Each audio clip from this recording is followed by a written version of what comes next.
Coach, could you talk a little bit about the camaraderie between the wrestlers on this team? It seems like they really genuinely get along and pull for each other. Do you see that? Yes, well? it's been mentioned a couple different times this year. We do see it. We feel it. The most important thing is that our guys feel it. So that's good. Is it an exaggeration to say that something like that could impact their performance on the mat or push them a little bit more in practice? I think anytime you have backup, it's good. Anytime there's extra oomph behind you, it's good.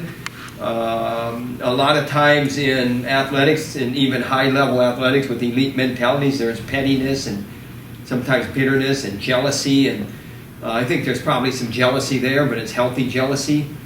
And they're going to help each other. And we have a group of seniors that in a class this big, where you have two guys that have been in the lineup before, and a guy like Jared Glosser who's been close. It could be a different dynamic, but their maturity and their leadership has shown up in these situations. So Paul Glenn and Vince Turk, they're not in the lineup. They're not the number one guy. They've done their job like they're supposed to do their job. And I mean supposed to do their job. That's what you do when you're a young man. That's what you do. What do you think a guy like Glosser or Glenn has stayed all these years, considering they really haven't got that many opportunities? Well, they have had opportunities. They were both in the lineup as sophomores. Paul Glenn was an integral part of our team before DeSanto, and I would argue that he's even more of an integral part of our team after DeSanto, because you gravitate into a role that you don't want to be in, but you still have to be there. And the funny thing is I've had some conversations with him where, and just recently, where I told him, when you're reliable, people rely on you. And so Spencer Lee is relying on him for warm-up. So he's got kind of a crappy job, if you want to look at it that way. But he doesn't look at it that way. And when he's under the weather, and because he's reliable and somebody calls on him, almost to his own detriment, he'll rally to the cause. And that's a guy that you will remember. And I remember workout partners like that. I know Terry talks about Mike Hatcher. He's down in Chattanooga right now, and I know Terry talks about Mike Hatcher,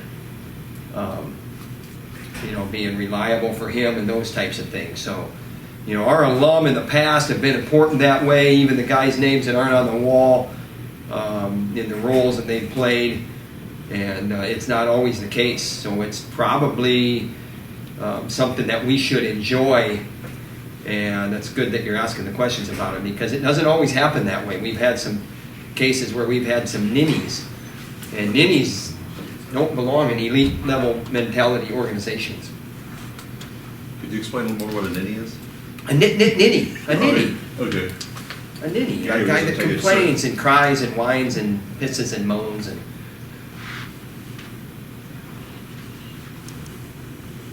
next 3 weeks, Abe is going to have matchups against other freshmen or true freshmen, that type of thing. Can you talk about these matchups he's going to have? The fact that they're more his age, or sort of doing what he's doing at the same time. I don't look at it that way. I look at it like this is Division I wrestling. The University of Iowa's putting their best team on the mat. That includes Abe Assad. And I know he doesn't differentiate between the experience level. He's still got to be ready to go. You're referring to Aaron Brooks, maybe. Yeah. And maybe Rocky Jordan. Rocky Jordan coming up, yeah. So, but we just got to get ready to go for some matches that are going to be in Carver Hawkeye Arena, and then we're going to have to get ready to go for some matches that are on the road. And he's up for it. He's proven that. What did you see in Abe in his high school career that you knew he could do this right away?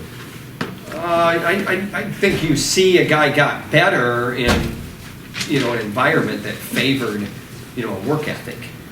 It wasn't an environment that where there are a bunch of ninnies hanging out. Izzy Martinez runs a very regimented program, and he's a tough coach to please. And there's probably some similarities there. Not that he doesn't have fun or whatever, but it's just that the fun is go out and, take names. And you saw him get better and thrive in an environment like that. And then you just watch him in the room. You watch the difference maybe between the room and between competition. And he definitely put his best foot forward in the competition. You saw him shine, and he dropped some matches that maybe he shouldn't have, but his own evaluation was right on. Like, he lost a match earlier this year, I remember, and he was talking about it, and I went back and watched the film after talking to him. I didn't even have to watch the film. I went back, that's exactly right. You nailed it, and that's pretty good quality when you can evaluate and be hard on yourself and own it a little bit. Maybe you're not looking through rose-colored glasses. So those things are what we saw. I don't think you could have predicted that we were going to use him, especially having a fifth-year senior in there, Cash Wilkie, who we know can still do the job for us. But watching him through the fall, into the winter, into the Midlands. Coach, you guys have wrestled a really tough schedule this year. What benefit does this team get out of wrestling such a tough schedule? Yeah, I wanted to interrupt you when you said tough schedule. It's always a tough schedule, and we got to be ready to go. I didn't even hear the last part of your question. How do you get ready to go in a tough schedule? You do it week to week, opponent to opponent. You're looking for characteristics. You're not dwelling on things that our opponent does. We worry about and focus and keep things in-house and do what you set out to do. And our guys didn't let that happen last Saturday, where they could have, because Nebraska had kept it close in some of those matches, and we were able to overcome some of it. And it's a lesson. It's a glaring lesson. So good. We can learn with some success, and Warner and Mirren, but those guys will learn with maybe not success, but the learning's going forward. But better to learn with success. Anything else? Thanks. Thanks, Coach. I'll start.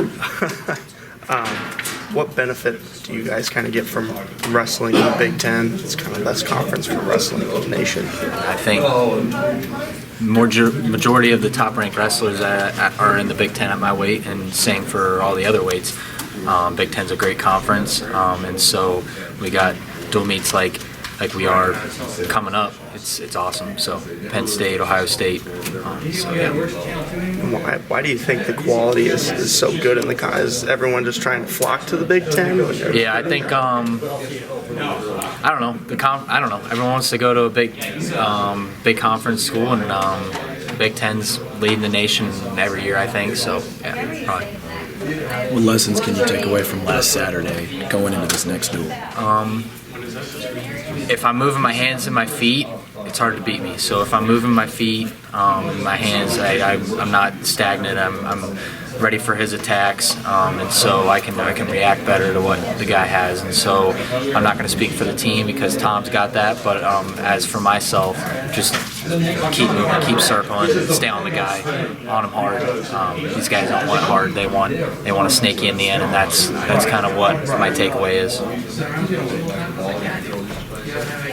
You get any extra motivation or any more juice against the home state school, or is it? Yeah, I've never wrestled Ohio State in Carver, so I went there and wrestled in the Schottenstein. That was cool, but to get him here at Carver is special. So it's gonna be awesome. I got a former teammate on the coaching staff and on the team, so the Jordans, and so it's gonna be a war, I think. And so my teammates are ready, and we're having fun in the room. We're embracing everything, and it's just a blast to compete. Honestly, we're having fun out there, and so this coaching staff has put us in the position to win a national title.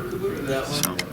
Top 8 opponents. Just What does that say about the competition in the Big Ten? Yeah, it's tough, and you know that when you're coming to Iowa and you're going to wrestle in the Big Ten, you know you're going to wrestle a tough schedule, and you're probably going to wrestle most of the top guys in the country, and that's what we like. So it's a good thing. Do you prepare any differently when you see a streak like that coming up, those 3 in a row, or? No, I just prepare the same. I mean, I always treat my opponents. I give them respect, and I don't overlook anybody. So for me, it's always about sticking to my routine and doing what I do. And you know, no matter who the opponent is, I gotta treat it like it's the world finals.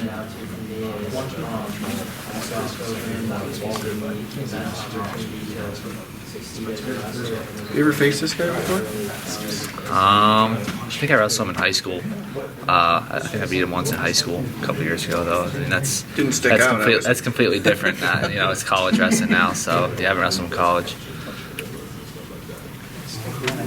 What did you guys learn from Nebraska? Even though you, Marinelli, Abe came up with some big takedowns in the third period. I know Coach was kind of talking afterwards that the big thing is maybe learning to do that maybe in the first period, not I guess what is it that you guys have to do maybe to not let that happen again per se?